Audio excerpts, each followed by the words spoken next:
இந்த காலகட்டத்தை பொறுத்த வரைக்கும் ஏதோ ஒரு வகையில எப்பயோ இன்வெஸ்ட்மெண்ட் பண்ண ஒரு விஷயம் இப்போ வந்து கைக்கு வரும். ஸோ இந்த மாதிரி அந்த ரொம்ப நாளா எப்பயோ ஒரு வாட்டி பண்ண ஒரு விஷயம் இப்போ உங்களுக்கு சாதகமா அமைந்து முடியக்கூடிய ஒரு காலகட்டமா இந்த காலகட்டம் இருக்க போகுது அப்படின்னு சொல்லலாம். அது மட்டும் இல்லாம 2ஆம் இடத்துல செவ்வாயும் குருவும் செய்யறது அந்த குரு மங்கள யோகம் அப்படின்னு சொல்லுவோம், சரிங்களா? அல்ல செவ்வாய் மங்கள யோகம் சொல்லலாம். ஸோ இந்த காலகட்டத்தை பொறுத்த வரைக்கும் பாத்தீங்கன்னா 2ஆம் இடம் வலுவா இருக்கு. நல்ல ஒரு வாக்கு வன்மை கண்டிப்பா இருக்கும். பேச்சின் மூலமாவே எல்லாத்தையும் சாதிக்கின்ற ஒரு தன்மை மேஷ ராசிக்காரங்கிட்ட கண்டிப்பா இருக்கும் அப்படின்னே சொல்லலாம்.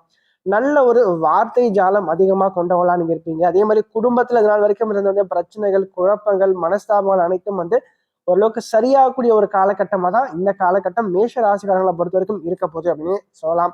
அது மட்டும் இல்லாம வருமானத்தை பொறுத்த வரைக்கும் லாபத்துல சனி வக்ரமா இருக்கார். அது மட்டும் இல்லாம 2ஆம் இடத்துல செவ்வாய் அமர்ந்து 8ஆம் இடத்தை பார்வை செய்கிறார். என்ன ஒரு நல்ல விஷயம், பாக்கியாதிபதினு சொல்லப்படக்கூடிய குரு பகவான் ராசிக்கு 2ஆம் இடமான குடும்ப சாதத்துல வந்து